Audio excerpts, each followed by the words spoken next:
Welcome, and thank you for joining for another whiskey review. Today, we're going to take a look at the 2021 Feis Ile Caol Ila 12-year-old.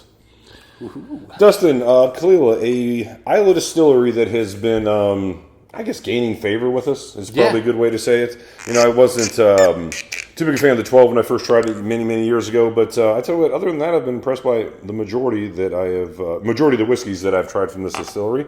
I've tried some great whiskeys, and this time we're bringing the 12-year-old Feis Ile from 2021, aged in American oak and then finished in Moscatel casks. Now, if I remember right, Dustin, I think Caol Ila did a Moscatel finishing for some bottles. I want to say, back in 17, I want to say. I think Lagavulin actually used the 16-year-old Feis Ile bottling some of these Moscatel finishings the same way this 12-year-old is done now. So basically American oak and then Moscatel finishing, which, we've had pretty good luck with Moscatel finish. We've been fans whiskeys. For sure. Yeah. And Caol Ila is a whiskey distillery that, again, as I mentioned before, is been gaining in favor slowly but surely. The big workhorse of Islay, and a distillery I think is in a lot of ways is underrated as far as its own single malt offerings. Wish they would do more than the 12, 18, and 25, at least at a higher ABV, but every time we get our hands on a special one, it's always fun. Yeah, I mean, again, they do an unpeated series every now and then. I mean, they do really cool stuff, but unfortunately, their core, here locally, we only get one bottle. 12. 12. Yeah. I've never seen the 18 for sale locally. Or the 25. I think I saw a 25 maybe once at a random store. But yeah, not that local either. So anyway, we got this one here. I decided to tell you guys what we think of it. We've had other good Feis Ile releases, the 16, the 22. Those were pretty good ones. This one's a little young, but let's see what we got here. Yeah. 57% ABV, Dustin. Yep. Well, yeah, again, that's a pretty high ABV. I mean, not for 12 years old, but in general, that's punching. Especially for a Scotch. I mean, you get a lot of bourbons that are 60 or over, but for a Scotch, it's rare, especially at 12 years. Obviously, we have our very versatile Lagavulin 12. Lagavulin 12 57 was one of the higher ones. Yeah, they're usually 54, 55 range. 56, yeah. 57's high is what we're trying to say. But, it comes off very easy to take that big alcohol punch. Caol Ila is very forgiving on the nose with the higher ABV whiskeys. It's been considered a very malleable malt because it is used for a lot of different types of blending. But it has a very nice character. That said, Mike, on the nose, malleable is a word I definitely can get in on. I mean, it's a little simple. I'll say this, though. You get that same nice lemony loaf that I get with a lot of Caol Ilas. I really like that lemony peat loaf note. That's the way I describe it. Very soft peat. Very light lemon, even. I mean, it's kind of, the loaf is heavy. A little bit of it, a little oak note there. Yes, the loaf is the oak note for sure. Well, what I'm saying is there's kind of like a bread loaf up front, and it's very soft. I want to say creamy was the word I used earlier when we first kind of were talking about this one. I could say vanilla, creamy. Yeah, I mean, we also made the note that it's smooth, and what I mean by that is texturally on the nose, it actually is just soft, silky smooth. I don't like to use that descriptor smooth on the taste at all. I like to tell people what I mean by that. But this is a rare time that I will say on the nose, it's a creamy, smooth nose. And at a high 15% or 57%, along with a rather youthful 12 years old, that's rare. Yeah. Yeah, I mean, definitely 12 years old, you generally are going to get some still notes or some alcohol punch or something like that. It's going to be rougher. Nothing. No, it's very soft, very forgiving. And I am starting to pick up a little bit of that wine note, which I don't think I got earlier, Mike, but I am noticing on the finish, it's starting to get into some grapey, pruny notes, but it's very subtle, very light. It's very hard to separate that from the rest. Yeah, I will say this. I think that this is a bit sweeter than a traditional oak cask, so that is, I would assume, that Moscatel finishing coming on there. But I agree, as far as Moscatel finish whiskeys go, this is on the lighter side as far as the influence. Yeah, I'm getting enough where knowing it's Moscatel, I'm starting to notice Moscatel notes. That's also possibly just the power of suggestion. As you started that out, since I know it's a Moscatel, I'm starting to get Moscatel notes. You have to dig for them.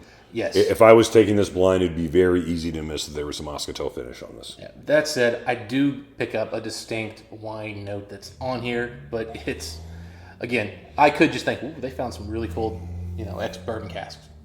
Yeah, maybe the ex-bourbon's having sashaying into candied vanilla, and then that's what the sweetness is. You could convince yourself it was something else. Yeah. This is not one that you're going to nose and go, oh, of course it's Moscatel. Right. What is wrong with you people? Right. But, we don't come back to it. Why even bother labeling it? It's so obvious. Exactly. But, this might be interesting to take blind sometime to see if we can even pick that up. But yeah, I mean, as it's opening up in the glass, Mike, it is getting more interesting. I am getting more depth to it. Really nice. Just incredibly clean. And you know what? I would, honest to goodness, I would not be confident telling you this is even peated on the nose. I'd be pretty sure it is, but I'd be like, I want to taste it first. Whew. Well, on the palate, you'd find out quick. Good wallop of peat. It's more peppery than the normal Caol Ila peat that I normally get. Stinging. Like, you feel like 57% now. Woo. Pepper and peat. Now, here comes in lemon. Lemon. Now the sweetness from the Moscatel, I can kind of pick it up more on the mouthfeel, on the finish than I could on the nose. It's getting sugary, but this is a fiery jam. I wasn't ready for all that heat. Yeah, I mean, this was the first whiskey we had today, so we've had a couple since then, just to kind of get our palates ready. Initially, my thoughts were, wow, creamy, velvety, not assertive. Man, hour later, this thing's a little aggressive. A little aggressive. You feel like 57%, which is fine. You should with the big ABV whiskey. The pepper note that came up right away, not only on the tongue but also on this finish now, it's kind of a little bit unique for Caol Ila. But it still has a lot of that same lemon notes, vanilla, a little vanilla oak. Yeah, did you get that pepper like almost before the sweetness even? Before the sweetness, yeah. Yeah, because like instantly it's just like pepper bite. Then you get a very chemical, putty type of peat. It's not like I don't think of it as barbecue. I don't think of it. It's like, what is it, plasticide or the drywall stuff that kind of element. Almost like a clay furnace. Yeah, sort of. Yeah, now that you say that, there is some sort of clayish note to it. Yeah, very different than your Southern Islas, which are more smoke driven. Now, I mean, here's the thing. The smoke here is a little bit thinner than the Southern Isles. It kind of gets out of the way more to kind of expose the spirit. And I mean, again, with a 12-year-old, you are going to get some youthful notes. I still say for a 12-year-old, this feels, even on the palate of 57%, like it's at least 12, if not older, whiskey. But again, I think it's that very forgiving Caol Ila spirit and peat that's making me feel that way, though. Yeah, I think it's got a lot of. I got to say, on the initial arrival, I'm not getting as much Moscatel as I think you got. So I'm going to go back with water, try to kind of pull that out, because I do know it's here. But the spice, that bite, actually a really nice malty element, giving us a little bit of barley, which I've never really thought of Caol Ila as a barley-driven malt. Obviously, they're all malted barley. But it's always been much more the peat, and then I would say they use fair, consistent quality oak casks, and that usually is kind of their driving force. Not so much a barley-driven malt. This, I'm actually getting a little more barley. I think that goes back to the fact it's kind of young. Yeah, but I've never thought of the 12 as being a barley-driven whiskey either. I agree with you, but it's a lot slower of an ABV. True. Yeah, I will say, so now that we've added a little bit of water, I don't disagree with any of those notes that you said. I will say that the sweetness came in kind of right when you swallowed, but then the pepper quickly overtook it, so it was an easy thing to miss. It didn't have a lot of staying power. So now with a little bit of water, though, I will say this. The Moscatel, the sweetness on the nose is coming up a little bit more. There's still a lot of the same elements. I will say also kind of more of a coastal, briny note is coming up with water as well. Saltiness has definitely come out. I'm getting almost now like if you slightly burned vanilla and then you had like a butterscotch toffee kind of behind it. Very subtle and chalky. Which a little of that's coming through. You're right, a little bit of toffee, and you're right, the salt is building in this one now. Almost like dry seaweed. Yeah, getting much more coastal for sure. Definitely doing that. Which would make sense. You're bringing it down off 57. And I'm trying to pick out a fruit here because there is a fruitiness here, but I'm definitely not thinking sherry influence on this one. There is a sweetness. There is sort of. I think it's just that lemon. There's a lemon there. Yeah, I'm actually nosing more Moscatel than I am tasting right now. There's a sweetness. The Moscatel I've always thought of. It's a sweet enhancer more so than it is a flavor in and of itself when it's done subtly. Yeah. Again, more sweetness on the palate. More sweetness on the palate with the water. That's more evident. It took the pepper down a little bit. That lemon, that oak note, vanilla stayed pretty consistent. And you're right, a little bit of toffee. I would say as far as on the palate, water does it a lot of favors as far as adding a little bit of complexity to it. It's kind of roaring when it's straight cast strength. Now like I'm that. starting to get maybe something hinting into the world of raisin. It ain't a raisin. Nope. I'm not getting, honestly, I'm not getting a lot of lemon until the very finish. The linger sitting on my my tongue at the end. Yeah, there's a little bit of lemon citrus. Maybe a little lemongrass almost. Grass, I'm a little more with you there. Dry grass. Yeah. Grass that hasn't had water in a while. This is just a really nice, surprisingly easy drinking 57% whiskey. Yeah, I'll say this. Despite, though, that it does have a nice little pepper spice punch initially. But also, you have to kind of, I think we both usually, when we go in for the first taste, we take in a decent amount to try to really coat the mouth and get For sure. complexity. Whereas when I'm generally drinking, I generally take a little bit less. And it's amazing how different that experience was. Yeah, I mean, again, on the nose it was very forgiving with that high ABV, but on the palate it is not. It is definitely, you feel every bit of that 57% in those 12 years of age. But, another interesting offering from Caol Ila. I wouldn't say it was interesting as the 16, or definitely not as interesting in the 22. And I've kind of seen with them and Lagavulin, the last couple of facial releases have been a little bit younger as far as age, which, it's fine. I like this better than the 16, to be honest with you. I'd have to have them side by side. I was kind of low on the 16, though. I think my notes on that one, and I'd have to go back to them, but I remember being fairly negative on that one. I remember being disappointed because I had the 22 first, and I was a little disappointed with the 16 because I thought the 22 was a considerably better whiskey. But a discussion for another time. As far as this whiskey go, Dustin, let's talk about a score. Unfortunately, I forgot my write down, my notepad. But I have been kind of back and forth with two scores on this. I could range it anywhere from an 86 to an 88, but I'm going to go right now with an 87 on this whiskey.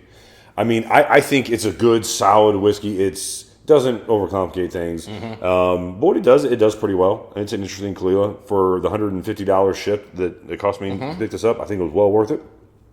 87 for $150 whiskey that's cask strength is good value. I'm happy with both the price and my score. Yeah, I am completely the same and completely different. Okay. This is the definition of an 87 to me. Okay, give it to me. This is what an 87 should be. It has something interesting, it has a hook.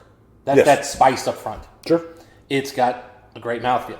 It's got a great body. It's not super complex. It doesn't last forever. It doesn't linger. It doesn't do anything exceptional. But it's got a hook, and everything about it is well done, consistent. And yeah, maybe it's a little young. Maybe it's got a few things that keep you from going, higher. But 87 all day and completely a great value at 150. Yeah, I don't know what these sold for at Feis Ile last year, but I think if I remember right, it was 80 or 90 euro. Yeah. Something like that. So, I mean, we're talking $100 box. So we're talking a bottle roughly the same price as, say, Lagavulin 12. From the Actually, same line. less. Because they raised the price on Lagavulin 12. You're right. Okay, but they're similar. They're similar age. They're similar ABVs. Yeah. I think it stacks up fairly well to them. I mean, what did I say? I rate Lagavulin 12s anywhere between an 86 and a 90. Yeah. For the most part. It's an 87. It's right there This on the is better lower than end. some Lagavulin 12s. Not I'd as say good in as others. general, this is probably below your average Lag 12. Agreed. So what? Yeah, so what? It's still Excellent, and it's different. It's different. It's a fun whiskey if you like peated Isla whiskeys to have in your collection for sure. I recently picked this up. I still hunt for these type of bottles. I mean, even now having older Islas and things like that, I love a unique 12, 13 like Lagavulin last year. Yeah. Younger, play with the cask type of cask strength. One-off bottlings. Yeah. We always talk. I never get the whole. It's more peated. What this is more spirit driven. Yes. And I like the spirit here. It's good spirit. Yeah, but I agree with you. I've had Caol Ilas that were 35, 37 years old that were just as smoky and just as peated as this. Yeah, but there was some magic that happened in Right. those years. Yeah, This one does not have the magic. It's still that. It's not off. The thing is, it's not off the still. But it's giving you that. What Caol Ila's malt is. Look. Here, it's beautiful. Bottom line is with single malt Scotch whiskeys, the way they age it in their climate, especially being mainly refill ex bourbon, which is very gentle to the whiskey. Isla whiskeys and whiskeys in general, 10, 12 years old is kind of an entry level. Yeah. For the most part. And that's what we have here as far as the age. But overall, an interesting whiskey and definitely a good value at the price. Dustin and I are both an 87 on this one. I think that's exactly what it is. But if you guys had a chance to try this one, let us know what you guys think. And if you guys had a chance to try the other Caol Ila special editions, like the 16 or 22 that we mentioned, and you're high on one of them, let us know. We'll try to get our hands on it and do that review. Dustin, until next time, we'll wish the folks. Happy drinking. We'll see you then.